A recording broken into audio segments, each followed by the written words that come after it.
Fala meu aluno, fala minha aluna, professor Eduardo Paixão aqui, tudo bem com vocês? Na nossa aula de hoje nós vamos falar sobre um fenômeno social muito importante para entendermos o interior nordestino. Exatamente, vamos falar do coronelismo.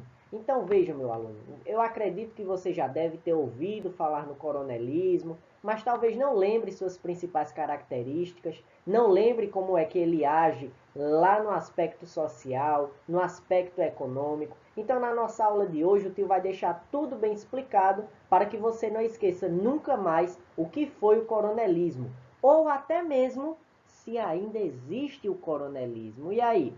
Vamos observar. Então, dando início, meu aluno, nós podemos destacar no primeiro tópico que o coronelismo foi uma experiência típica dos primeiros anos da República Brasileira. Então, destaque aí no seu caderninho que o coronelismo ele está ligado diretamente ao quê? À República, isso mesmo. De fato, essa experiência faz parte de um processo de longa duração, que envolve aspectos culturais, olha aí o primeiro aspecto, meu aluno, envolve aspecto econômico, envolve aspecto político e também social do Brasil. Então veja que o coronelismo ele aborda vários aspectos e várias áreas. A construção de uma sociedade vinculada com bases na produção agrícola latifundiária, ou seja, estava ligado diretamente ao campo, desde os tempos da colônia, poderia contar como um dos fatos históricos responsáveis para o aparecimento de uma figura que você já deve ter ouvido falar. Que figura é essa? O coronel. Isso mesmo, meu aluno. Houve um período no Brasil que se chamou período regencial. Nesse período, ocorriam muitas revoltas. E a saída dos regentes que estavam no poder foi ampliar os poderes dos grandes proprietários de terras. Então, veja, meu aluno, o que é que acontece? Cada vez mais as pessoas se revoltavam contra a República, estavam insatisfeitas com os representantes, ou seja, com aqueles regentes. Então, os regentes, para agirem diretamente com a população, tentaram algum jeito para acabar com essas revoltas. Mas como foi que eles fizeram isso? Então, primeiro de tudo, você tem uma representação de uma charge, onde nos mostra essa figura aqui, que nós chamamos de quê? Coronel, muito bem, e essa figura que é o eleitor. Então veja que o coronel está segurando uma varinha de pescar na charge, onde nós temos uma urna e está correndo atrás do eleitor para que o eleitor faça o quê? Vote. Isso mesmo. E o eleitor não parece estar muito bem satisfeito não, né? A cara dele acho que nos mostra que ele está um pouco apreensivo. Então perceba como era essa divisão, o coronel oprimindo a sociedade.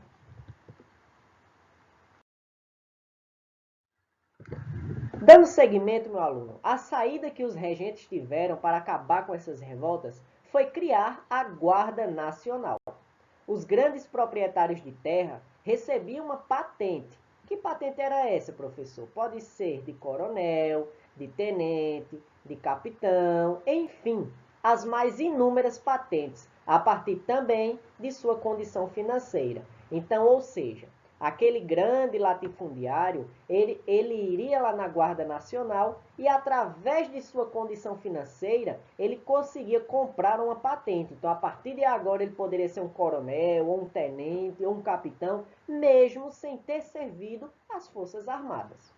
Na esfera local, os coronéis usavam das forças políticas para a manutenção da ordem. Além disso, essas mesmas milícias atendiam aos seus interesses particulares.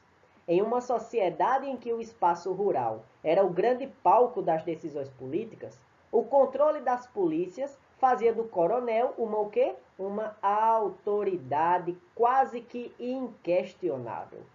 Durante as eleições, os favores e ameaças, não podemos esquecer disso, tornavam-se instrumentos de retaliação da democracia do país. Então veja, meu querido, o coronel, ele fazia a opressão através de retaliações, através de ameaças, para que aqueles governadores que estivessem aliados com eles fossem eleitos. Então perceba que característica importante do coronelismo. Você consegue perceber aí nessa imagem que o tio colocou?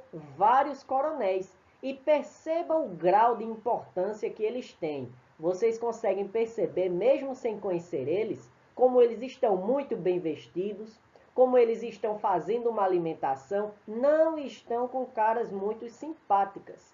Isso porque os coronéis, eles tinham essa figura ríspida, essa figura, esse aspecto, semblante de pessoa rude, ignorante.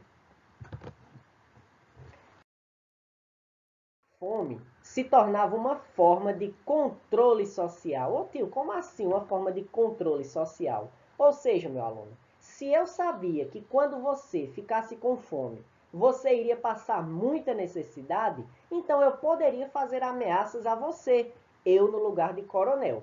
Então veja, a economia desse período se baseava principalmente em uma economia açucareira.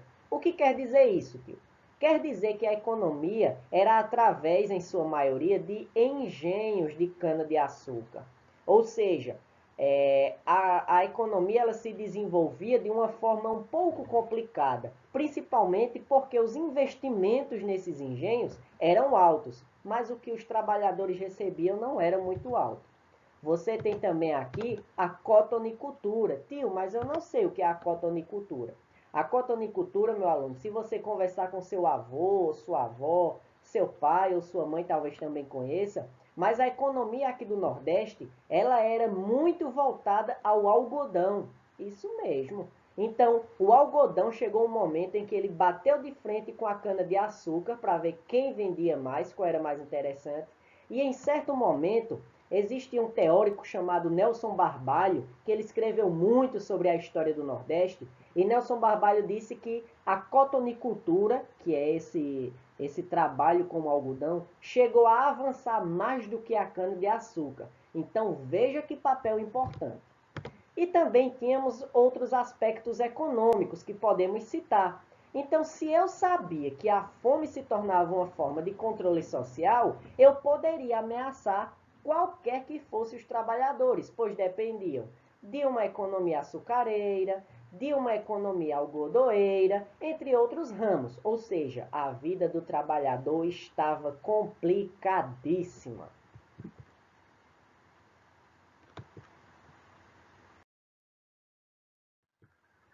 Você percebe, meu aluno, que nós temos aqui nessa imagem um coronel utilizando sua arma e uma pessoa que estava olhando. A pessoa está olhando com admiração para a frente. E aí nós conseguimos tirar algumas diferenças, como por exemplo, esse coronel, ele está muito bem vestido, diferentemente do homem que o acompanha.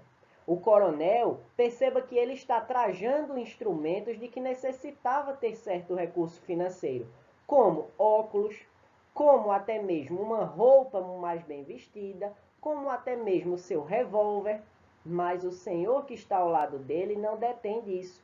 Veja como a roupa dessa pessoa é simples.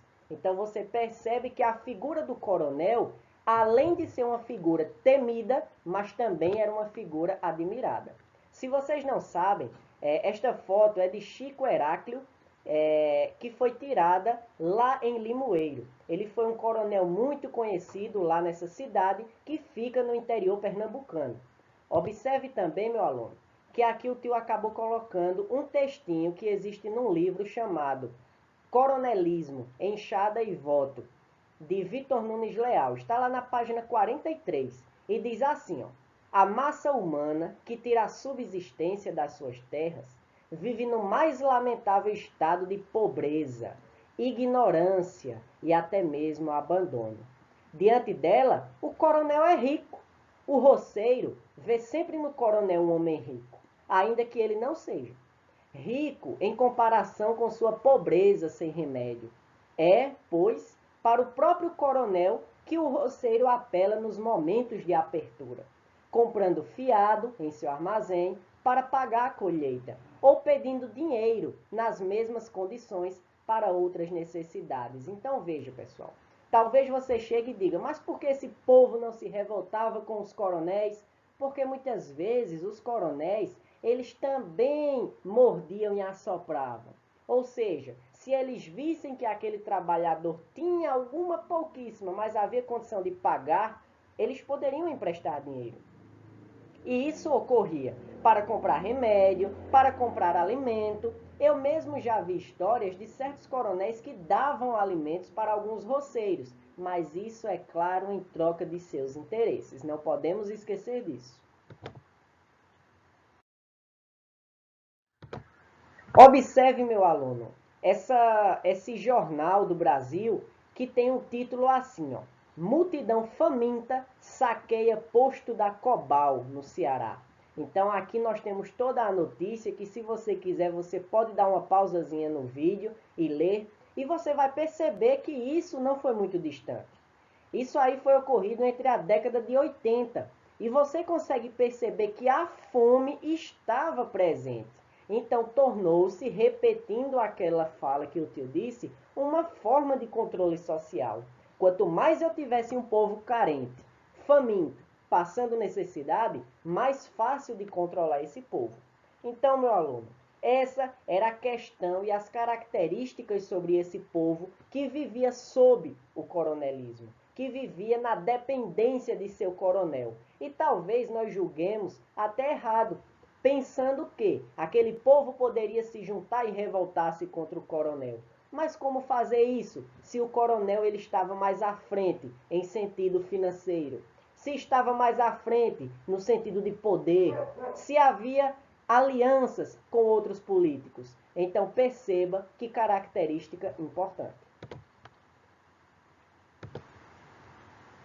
Então é isso, meu aluno. Eu espero que você tenha gostado, tenha entendido essa explanação que o tio fez sobre o coronelismo. E não esqueça, talvez o coronelismo ele esteja transvestido em muitas cidades por aí, com gestores que prorrogam as suas decisões, com gestores que decidem sem nenhum aval do povo. Muitas vezes, aquele roceiro que a gente viu na imagem anterior, ele pode ser transvestido de um trabalhador do dia a dia que conhecemos, ou até mesmo sermos nós. Forte abraço do professor Eduardo Paixão, meu.